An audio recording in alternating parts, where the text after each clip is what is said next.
Бүгін мен бір шынайы бір болған оқиғаны айтып бергім келіп тұр. Кәдімгідей көзіммен көріп, сол жағдайдың басы қасында болдым. Тіпті қазір соңына дейін тыңдаңыздар. Бұл енді бар ғой, иә. Бұл оқиғадан қазір біздің заманымыздың қандай екені, жаңа үлкен адамдарымыз қандай болғанын соны көресіздер. Сіздер де шок боласыздар қазір. Енді Алматыда жүрген кезімде банкіге баруға тура келді. Сосын банкіге барып кәдімгі әдеттегідей бір мекемеге счетына ақша салуым керек болды. Содан банкіге бардым. Банкіге барғанда енді ішінде адамдар болады, кезек болады ғой, енді барғанда, кіріп барғаннан тек сразу сен өзің шаруаң өтпейді. Кезегімді алдым да тұрдым. Алдында бір 70-ке таяп қалғандай ау деймін шамасы. Сондай бір әжей отырды. Әжей де емес енді, ол әжей дейін десең білмеймін, әжей емес ана кісі. Бір енді қазіргі заманның бір мәтөк бір апайлары болады ғой, кемпірлер демей ақ қояйын, апайлар болады ғой, сондай. Бірақ енді түріне қарасаң 70-тегі сияқты. Ал жаңағы келбетіне қарасаң жас сияқты енді дегендей. Содан отырып кезегімді күтіп отырдым. Жаңағы апай деп айта берейінші, әже демей ақ қояйын, кемпір демей ақ қояйын. Тіпті бір әже деуге де келмейді да, ол адамның бір қазір бір қылықтарын естісеңіз, сөздерін естісеңіз таң қаласыздар, айтып тұрмын ғой. Ол кісінің кезегі келді де ол кісі жаңағы менеджер бала еді, қабылдап отырған ер бала, ер адам қабылдап отырды. Бәріміз соған кезекте тұрдық. Жаңағы апайдың кезегі келіп алдына барып отырды. Алдына барып отырып, ана бала енді асықпай шаруасын жасап жатыр, соның жағдайын жасап жатыр, жаңағы енді данныйларын сұрап жатыр дегендей.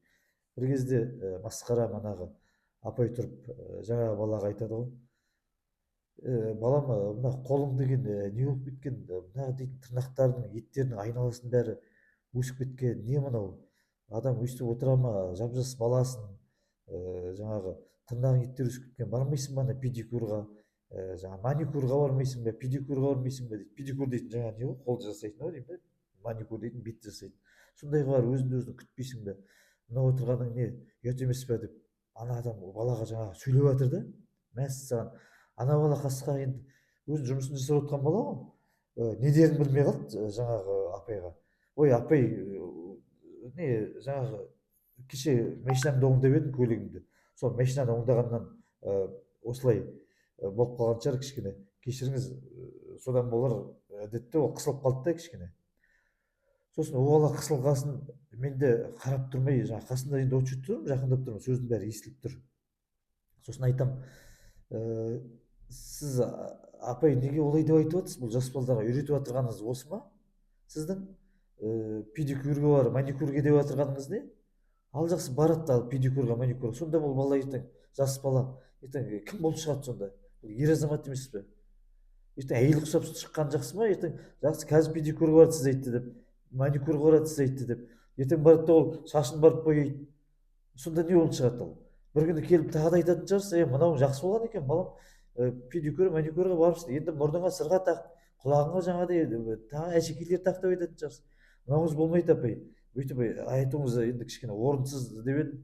Ана апай маған қарады да жаңағы өзінше, неғыл деп тұрсыз, қазір дейтін заман басқа емес пе, балдар дейтін жас балдар сондайға қарау керек, өзін өзін күту керек деп маған шап беріп маған ұрысып жатыр да, ұрысып жатқан жоқ енді, жаңағыдай айтып жатыр да өзінің несін.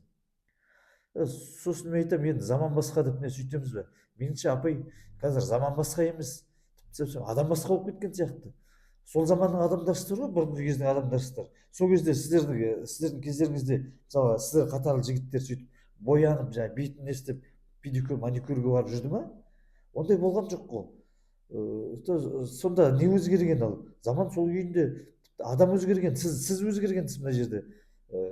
Келіп қазір мынандай сақалыңызбенен, осындай жасыңызбенен келіп мына балаға айтып отқан ақылыңыз, сөзіңіз мынау дұрыс емес дедім тағы да. Сосын ол апай енді үндемей қалды, жаңағы нетіп қалды. Өзінікі дұрыс емес екенін білді ме, әлде жаңағы үлкен апай болғасын сөзге салғыласқан жоқ па, сөйтіп отырды. Сосын жаңағы шаруасын бітіріп берді манағы бала. Бітіріп берді, ана апай енді кетті. Кеткесін жаңа мен айтамын ғой енді ана балаға. Енді кезегім келді да отырдым, сосын алдына барып отырдым. Жаңа балаға айтамын ғой, неме, жаңа апайдың айтқаны дұрыс па, сен соған барайын деп ойланып қалған жоқсың ғой, педикюр маникюр че то ондай бола алмас сияқтысың ғой, ондайға бармайтын шығарсың деп едім. Ой жоқ аға, оның ізіне мен өзім не айтарымды білмей қалдым дейді да, сасып қалдым. Кеше демалыс күні ғой жаңағы, демалыста машинамды оңдап едім, далада тұрып қалдым, сол машинамды оңдағанда кішкене қолым қарайған болар енді, соны көріп отқан шығар, бірақ қолым таза жудым ғой, соны көріп айтып отқандағысы болар енді, өзім де ыңғайсызданып қалдым дейді да. Ой саспа дедім, жатқан ыңғайсызданасың оған. Ондайға сен нетпе, кез келген адамның сөзіне еріп барып ере бермеңдер, сендер қазір жассыңдар, еліктеп тұрсыңдар. Сондай үлкен адам айтты екен деп еріп кетпеңдер. Смотри, ал қараңдар дедім да, сөйтіп айтып жатырмын да. Сол кезде жанымдағы адамдардың бәрі де естіп тұр ғой енді. Мен айтқаныма жымың жымың күліп, ой жарайсыз дегенде енді жаңағыдай енді көзқарасынан, ілтипатынан былай белгілі ғой енді, өйтіп айтып жатқан да жоқ. Бұл негізінде бұл былай шынын айтқанда негізі күлетін жағдай емес қой. Бұл нағыз негізінде қасірет деп айтсақ та болады. Ана апай сөйтіп айтса, одан кейін ана бала жасса, ол бала қасына ертіп тағы да барса, енді қасірет емей немене енді. Енді бұндайға еріп кетіп жаңағы бала жасайтын болса, енді бұл ұрпақтың азуының басы болмай ма? Иә, шынымен де солай емес пе? Мен бір еріккеннен естіген жоқпын, араласқан жоқпын, бір ұрысып деген деп тұрған жоқпын. Араласуыма тура келді.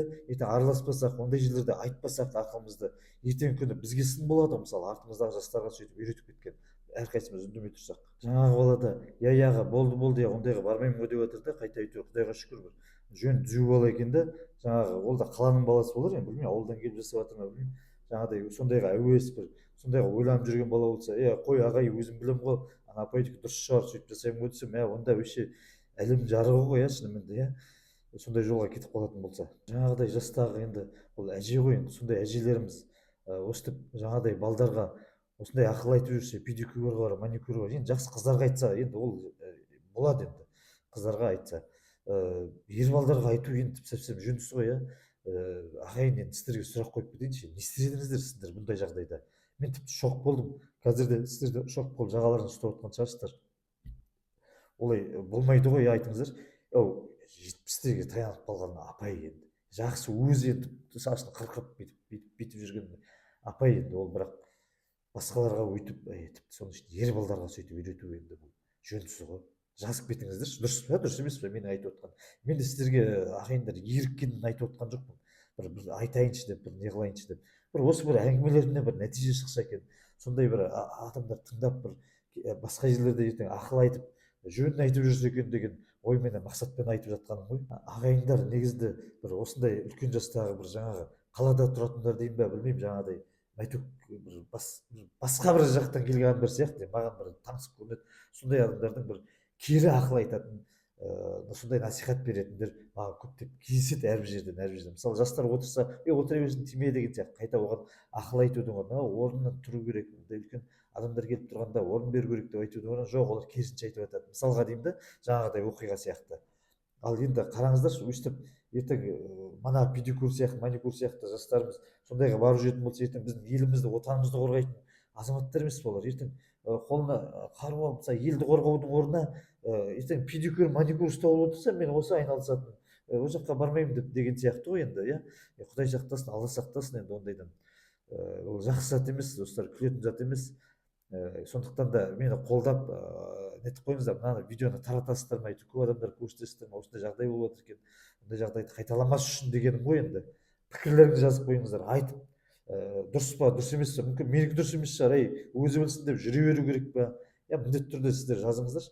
Сіздердің әрбір жазғандарыңызды мен оқимын, қараймын, соған қарап әрі қарата тағы да оқиғаларды мысалы айтып отырамын деген сияқты. Көп рахмет мені қолдап жатқандарыңызға. Әрбір көрерменім бай болсын, бақытты болсын дегім келеді.